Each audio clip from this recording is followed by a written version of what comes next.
Hey guys, welcome to my YouTube channel. Here's your girl Emma. How are you guys doing? I hope everything's fine and you're living your best life. And me, recently I just had a great holiday and now I feel like I'm full of energy to bring you guys more interesting tutorials. Well, the other day I saw this beautiful silk embroidery fabric in my local fabric store, and because of some minor flaws, it was on the discount, so I got a meter of it right away. Well, why didn't get more? Because it was a 35 euros a meter, even with the discount. I can buy an actual dress with that price, so no thanks. Even though I only have a meter fabric, I still want to make a fancy cocktail dress with it, because I think there's no other designs good enough for this fabric. I mean, look at it, how pretty it is. Well, I have some general ideas of what am I going for, but I think you guys know it better because I always put a final look at the beginning to lure you in. But for now, I still don't know what exactly am I going for, so let's start with the drawing first.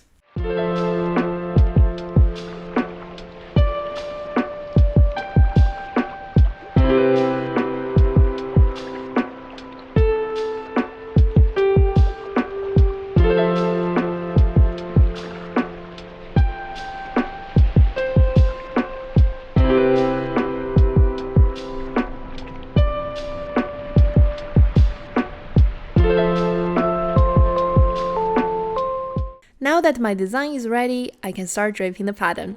From my previous corset video, there were some comments saying that they wanted my patterns. And then I realized not everyone has mannequins. So I decided to share the patterns of this dress with you guys. But I still want to show you how I drape the patterns because someone might want to develop their own. So now I want to explain to you guys what I did here. This part with these three patterns together will be our bow. I know it doesn't look like a bow yet, but later after I fold the pleats in the middle, then you will see the bow shape more clearly. And then there's a back pattern. Well, for me, I'm going to use this complete back pattern because there's embroidery on my fabric and I don't want the seam line in the middle to interfere with that.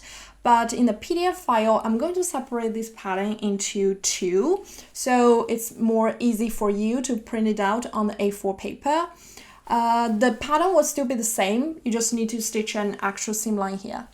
So now we just transfer all the pattern on the fabric and we can start sewing.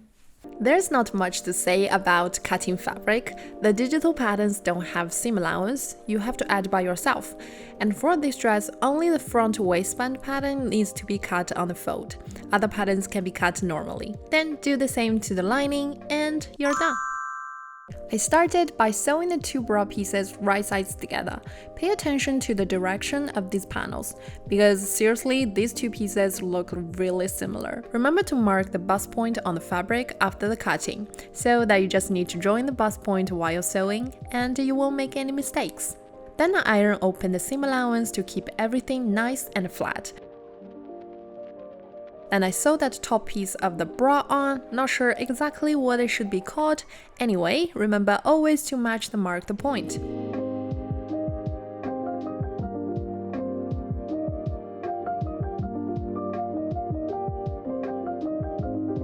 Repeat the same steps and sew the two pieces of bra together at the center front, then you should have something that looks like this.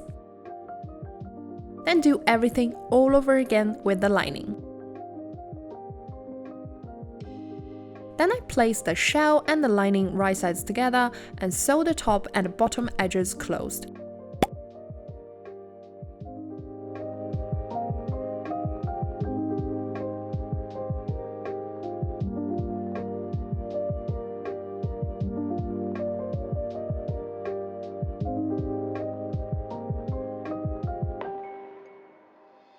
When I finish, I turn the entire piece right side out, then iron it flat.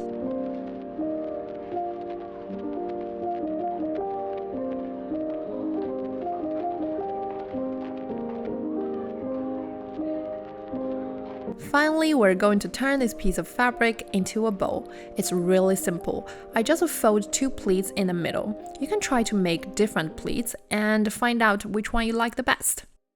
In the end, I top stitch the pleats in the middle to hold them in place. Then I need to make a fabric loop to cover up all the imperfections in the middle. Fold a piece of fabric in half and sew it together. Then turn it right side out and sew it into a fabric loop. I also use bias tape to wrap the raw edges. I don't know why, but I took bias tape to cover all the raw edges of this dress, probably because the fabric is so beautiful that it causes my perfectionism to explode.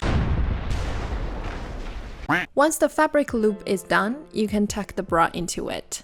If you want, you can secure the loop with hand stitching, but I did nothing and it stays just fine. Well, it's time to prepare the waistband. I put the two pieces right sides together and we just need to stitch on the top edge, then give it a good iron. I thought of many options of how to combine the bra and the waistband together. At the end, I decided to go with the easiest solution, which is to, just overlap the bra and the waistband the smallest amount together, then just top stitch. The method is easy and fast, but it causes some small errors. When you overlap the fabric together, it consumes some length. So when you stitch the front and back pieces together, you will realize the front piece is a bit shorter. And this method also leaves an ugly stitching line inside. As a perfectionist, it is really difficult to put up with that. So I cut a piece of bias tape and hand stitched it on to cover the stitching line. Then I wonder if there's a better way. I mean, if your sewing machine has that kind of embroidery-like stitching, like this, then you can totally put the bra and the waistband together, then put another piece of fabric underneath, then just top stitch that kind of decorative stitching. It works kind of like a zigzag stitch, but it's just much more prettier. Well, if you have any other solutions, please discuss with me in the comment section down below. I'm always willing to learn from others. This last step is optional. I stuffed the two bra pads into the bodice. This step is to hold up the shape of the bow because my fabric is too thin. If nothing's added, it will create a lot of messy creases when I move, and the bow shape will be affected. If you don't want to use pads, then you can iron adhesive interlining on the bra fabric. I can't use it because my fabric has that 3D embroidery on it, and there's no way for the interlining can stick to it.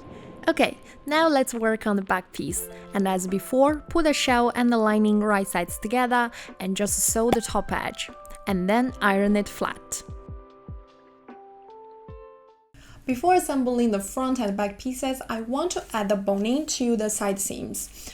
I've already burned the end of the boning to melt it a little so it won't pierce the fabric.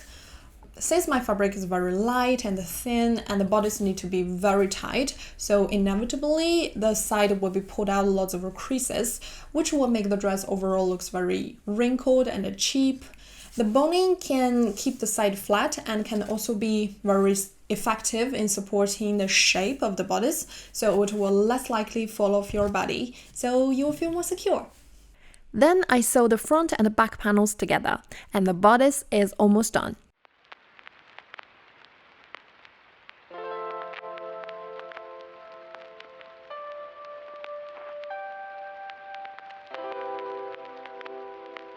Then I wrap the raw edges with bias tape.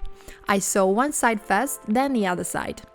This is just because I'm kind of clumsy at sewing, believe it or not. You can sew it with one go, of course, or you can play safe as I did. Then I fold inward the extra tape and hand sew it in place.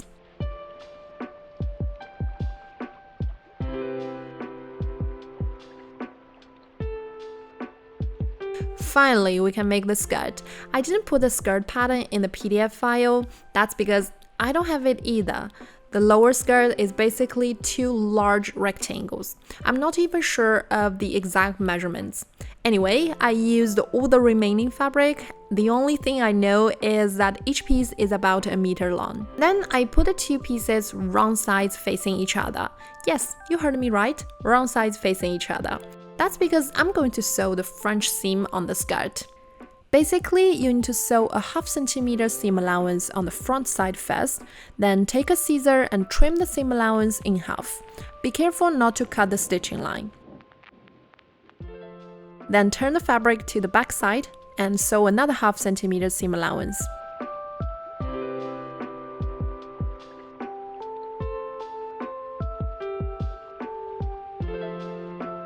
This way you will get a beautiful French seam. Everything looks perfect from the front and no raw edges from the back. Then I cut one of the pieces apart in the middle and we're back to our old traditions. Gathering! Yay! I didn't do a bunch of videos, but I think I've explained gathering a million times. Basically, you have to sew 2 parallel lines of stitching at the top edge. Remember, no back stitching at the beginning and the end. And also adjust the length of the stitches according to the thickness of your fabric, but I normally go with the maximum. After you have something that looks like this, we can start gathering. Pulling the 2 threads on the same side and keep gathering the fabric. Repeat the same for the other side and keep gathering until you're happy with it. Now we can finally combine the bodice and the skirt together. I didn't sew a lining for the skirt because the fabric I used is quite stiff, so the skirt will flare out naturally instead of draping. While the fabric used for the lining is usually soft and drapey, so the 2 layers of skirt won't stick with each other, and since the dress is quite short, the lining may peek through at certain angles, so I decided to cancel it. If your fabric is relatively soft, it should still have a lining skirt for comfort. Then once again, I cover the raw edges with bias tape. Invisible zipper, our best friend and worst nightmare. What I should do with you, can live with you and can live without you. Anyway, I'm not going through too many details. If you want to see more detailed invisible zipper tutorial, you can go check out this video. I first stitch the bottom part of the center back closed, and I leave a slit which is a bit shorter than the zipper. Then pin the invisible zipper and the center back right sides together and sew. Alright, remember to switch to the invisible zipper press foot. Then once again, I cover all the raw edges with bias tape. Look how nice and neat even from the inside. So satisfying to just look at it. Then you know the drill, just hand sew the extra tape in place.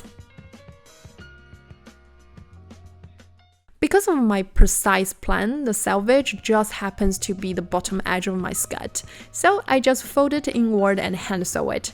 I didn't use the sewing machine because I don't want to see the stitching on the front. You can of course just top stitch with the machine, whatever you find convenient. Then our dress is done. Are you ready to enjoy the final look with me?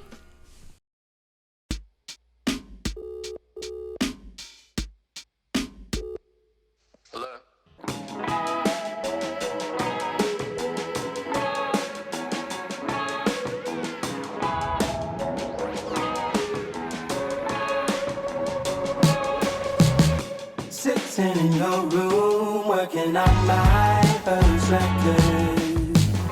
Skip to the present, and I still haven't released it. But it's okay, 'cause the new songs are way better. That's what it feels like, haven't been so happy ever.